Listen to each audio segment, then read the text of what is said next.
देश के भावी आईएएस पीसीएस अफसरों को मेरा सलाम। दोस्तों, यदि आप हिंदी मीडियम से आईएएस पीसीएस की तैयारी कर रहे हैं तो द हिंदू के एडिटोरियल्स आपको हिंदी में नहीं मिल पाते होंगे, इसलिए मैंने द हिंदू के एडिटोरियल्स का एनालिसिस करके हिंदी में आपके सामने रखने का प्रयास किया है। मुझे पूरी उम्मीद है कि यह आपको पसंद आएगा। तो दोस्तों, वीडियो शुरू करते हैं, लेकिन उससे पहले आप चैनल सब्सक्राइब कर लीजिए, क्योंकि यहाँ आपको डेली द हिंदू के एडिटोरियल्स का एनालिसिस हिंदी में मिलता है। तो दोस्तों, आज का एनालिसिस शुरू करते हैं।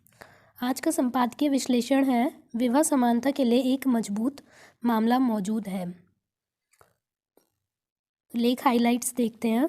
संसद के एक सदस्य ने कहा है कि जो समलैंगिक विवाह है, यानी कि सेम लिंग का जो विवाह होता है, लड़का लड़का या लड़की लड़की, ऐसे सेम लिंग का जो विवाह होता है वो हमारी सांस्कृतिक लोकाचार के खिलाफ़ है, मतलब हमारी संस्कृति के खिलाफ़ है, ऐसा एक सांसद ने कहा है। और समलैंगिक जोड़ों के जो विवाह अधिकारों के लिए एक याचिका है, जो विशेष विवाह अधिनियम 1954 के तहत भारत के सर्वोच्च न्यायालय के समक्ष लंबित है। तो ये मुद्दा है। अब मुद्दे पर अंतर्दृष्टि डालते हैं। संदर्भ है हमारा LGBTQ समुदाय। तो LGBTQ समुदाय को आम भाषा में समलैंगिक, उभयलिंगी, ट्रांसजेंडर कहा जाता है। इन शब्दों का उपयोग किसी व्यक्ति की यौन अभिविन्यास या लिंग पहचान का वर्णन करने के लिए किया जाता है। इस समुदाय द्वारा जो कठिनाइयाँ झेली जाती हैं वो देख लेते हैं। पहला है विषम लैंगिकता, मतलब जो लोग जो हैं वो फोर्स करते हैं कि आप दूसरे लिंग की तरफ ही आकर्षित हों। एक ये सबसे बड़ी समस्या आती है। दूसरी समस्या है असमानता और हिंसा की। असमानता उनके साथ बहुत ज़्यादा की जाती है और कई बार हिंसा भी होती है। उन्हें अधिकारों से वंचित रखा जाता है, काफ़ी अधिकार उन्हें नहीं मिल पाते हैं। समाज से भी वो अलग रहते हैं काफ़ी, और परिवार में भी उन्हें काफ़ी संघर्ष करना पड़ता है।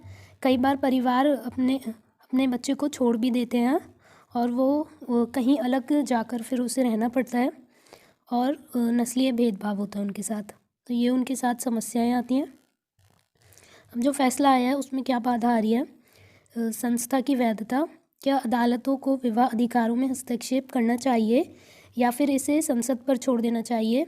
तो ये एक मुद्दा आता है सामने फैसले में कि ये संसद को देखना चाहिए या फिर ये अदालत को देखना चाहिए, ये मुद्दा किसके पास जाए। और दूसरा है कि न्यायालय ने पहले समानता के अधिकार और न केवल निजता के अधिकार के आधार पर सहमति से समलैंगिक आचरण को अपराध की श्रेणी से बाहर कर दिया था। तो न्यायालय ने पहले समानता का अधिकार और निजता के अधिकार के आधार पर समलैंगिक विवाह को अनुचित नहीं कहा था, उसने इसे अपराध नहीं माना था।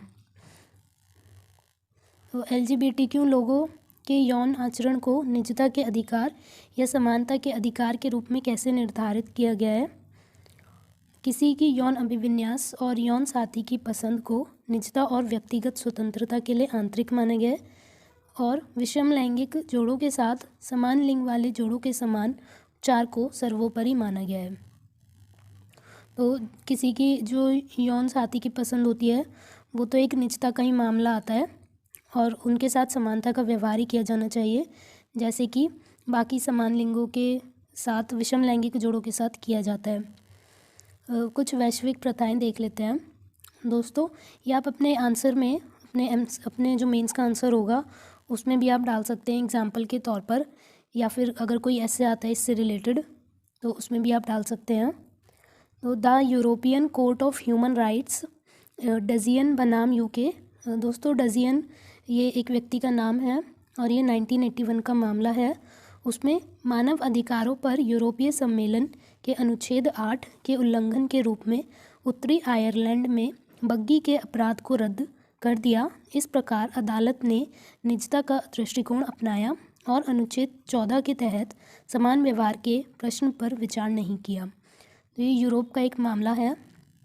दूसरा इटली का एक मामला देखते हैं।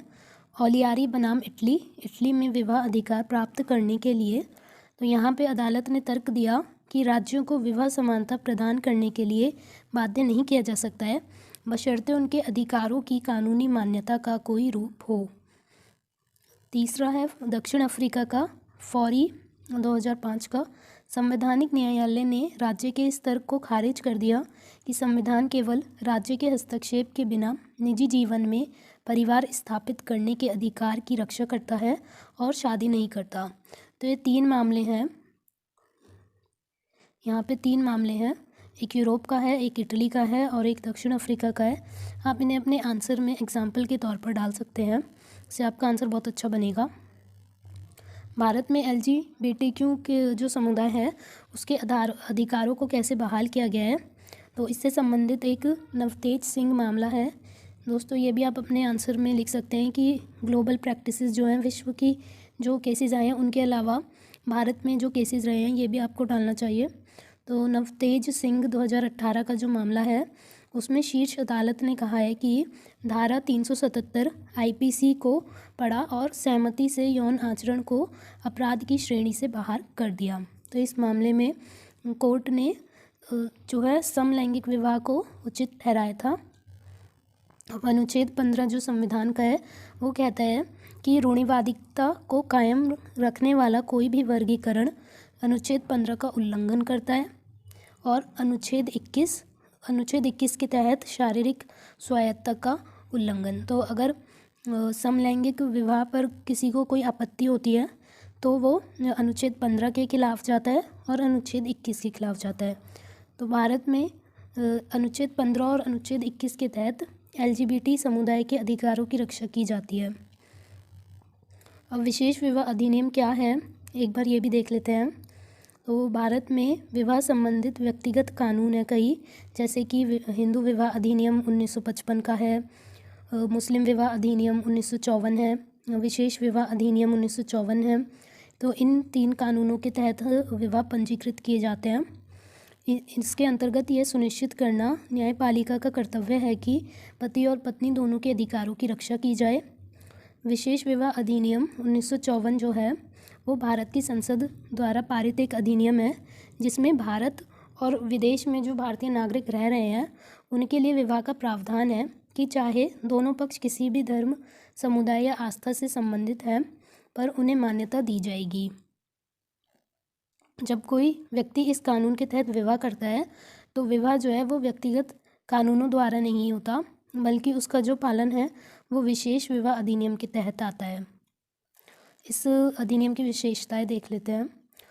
इसमें क्या है कि 2 अलग अलग धार्मिक पृष्ठभूमि के जो लोग हैं वो अगर एक साथ आते हैं, एक साथ विवाह करते हैं तो उन्हें इस बात की अनुमति दी गई है और उचित ठहराया गया है।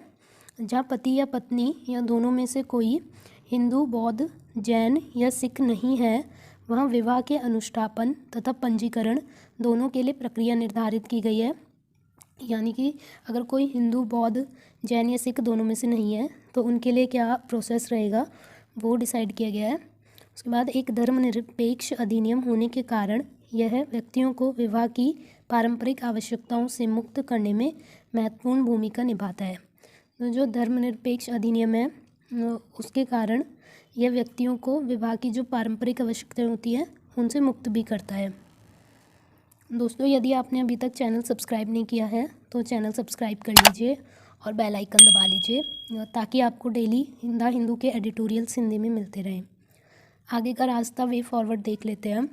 समानता के लिए आवश्यक है कि राज्य जो है यानी कि नेशन या देश वो जीवन के सभी क्षेत्रों में समान व्यवहार सुनिश्चित करने के लिए सकारात्मक कदम उठाए। दूसरा है कि न्यायालय को आगे आना चाहिए। न्यायालय ने जीवन के सभी क्षेत्रों में समानता के एक सर्वव्यापी अर्थ पर ध्यान केंद्रित किया है और जो पूर्वाग्रह से दूर करने के लिए गरिमापूर्ण जीवन के लिए आवश्यक है। न्यायालय भी एक बहुत महत्वपूर्ण हो जाता है। तीसरा है समान व्यवहार की नींव को भारत में विवाह समानता का मार्ग प्रशस्त करना चाहिए और इसे विधायिका की अनियमितताओं पर नहीं छोड़ना चाहिए। तो जो विधानसभा है, संसद है, उसकी अनियमितताओं पर नहीं छोड़ना चाहिए। विवाह समानता का मार्ग हमें प्रशस्त करना चाहिए। 2018 में अदालत के फैसले के बाद से जहां सरकार द्वारा कोई सक्रिय कदम नहीं उठाया गया वहां अनुक्रमिक अधिकारों का दावा करने में न्यायालय ही एकमात्र उम्मीद है। तो हमने देखा ऊपर कि नवतेज सिंह मामला था 2018 में, तब न्यायालय ने इसे समलैंगिक विवाह को उचित ठहराया था। एक बार विषम लैंगिक व्यक्तियों के साथ समान व्यवहार स्थापित हो जाने के बाद अब जो है क्या है कि समलैंगिक जो व्यक्ति हैं उनके लिए भी सहमति की उम्र को समान करना, उनके लिए रोजगार के अवसर देना, उनके लिए भेदभाव नहीं करना, या फिर उनके विवाह के अधिकारों को सुरक्षित रखना, गोद लेने का अधिकार आदि के जो क्रमिक अधिकार होते हैं उन अधिकारों की रक्षा की तलाश करनी चाहिए। तो ये आपका वे फॉरवर्ड था। यहाँ पे एडिटोरियल समाप्त होता है। अब अभ्यास के लिए एक प्रश्न है आपके लिए। संवैधानिक नैतिकता संविधान में ही निहित है और इसके आवश्यक पहलुओं पर स्थापित है। प्रासंगिक न्यायिक निर्णयों की सहायता से संवैधानिक नैतिकता के सिद्धांत की व्याख्या कीजिए। तो ये यूपीएससी 2021 का क्वेश्चन है। आप इसी की प्रैक्टिस कर सकते हैं 200 शब्दों में लिखकर, जो कि 10 मार्क्स का है। दोस्तों, पिछली वीडियो में मैंने आपको एक एमसीक्यू दिया था, ये उसका आंसर है। अगर आपने वो वीडियो नहीं देखा है तो डिस्क्रिप्शन बॉक्स में लिंक दिया गया है, आप एक बार वो एमसीक्यू पढ़ लीजिए ताकि आपको ये आंसर समझ में आ जाए। तो उसका आंसर ए है, केवल एक कथन सही है। कथन विश्लेषण देख लेते हैं। तो कथन एक सही है, जो कहता है कि केवल एक विशिष्ट उद्देश्य के लिए उनका सहारा लिया जाता है और उद्देश्य पूरा होने के बाद उन्हें बंद कर दिया जाता है। एक उपकर एक विशिष्ट उद्देश्य के लिए धन जुटाने के लिए सरकार द्वारा लगाया गया एक अतिरिक्त कर है। प्रमुख उपकरों में स्वास्थ्य और शिक्षा उपकर, पेट्रोल और डीजल पर अतिरिक्त उत्पाद शुल्क, सड़क और बुनियादी ढांचा उपकर, राष्ट्रीय आपदा आकस्मिक शुल्क, कच्चे तेल और निर्यात पर उपकर शामिल हैं। जो दूसरा कथन था वो गलत था। तो दूसरा कथन का सही व्याख्या है कि उपकर प्रत्यक्ष और अप्रत्यक्ष दोनों तरह के करों पर लगाया जा सकता है। दोस्तों, कर का मतलब टैक्स होता है, अगर किसी को नहीं पता है तो यहाँ पे कर का मतलब टैक्स है। उपकर और अधिभार विभाज्य कर पूल का हिस्सा नहीं है जिसे राज्यों के साथ साझा किया जाता है। केवल जीएसटी मुआवजा उपकर जो राजस्व गारंटी तंत्र के तहत राज्यों द्वारा पूरी तरह से विनियोजित किया जाता है। ये पिछली वीडियो का था। आज का क्वेश्चन देख लेते हैं। तो आज का क्वेश्चन है, ध्रुवीय भंवर के बारे में निम्नलिखित कथनों पर विचार कीजिए। तो ध्रुवीय भंवर जो है वो पृथ्वी के दोनों ध्रुवों के आसपास कम दबाव और ठंडी हवा का एक बड़ा क्षेत्र है। और दूसरा कथन है कि तूफान की तरह यह दक्षिणावर्त दिशा में घूमता है। तो इनमें से सही कथनों का आपको चयन करना है। ए है केवल एक, बी है केवल दो, सी है एक और दो दोनों, और डी है ना तो एक ना दो। तो दोस्तों, आपको इसका आंसर कमेंट करके बताना है। और दोस्तों, इस वीडियो का आपको पीडीएफ चाहिए तो उसका पासवर्ड आप लिख लीजिए। उसका पासवर्ड रहेगा MARSQ, MARSQ। दोस्तों, वीडियो पसंद आया हो तो लाइक कीजिएगा, अपने दोस्तों के साथ भी शेयर करिएगा अगर वो आईएएस की तैयारी हिंदी मीडियम से कर रहे हैं तो, और चैनल को सब्सक्राइब कीजिएगा।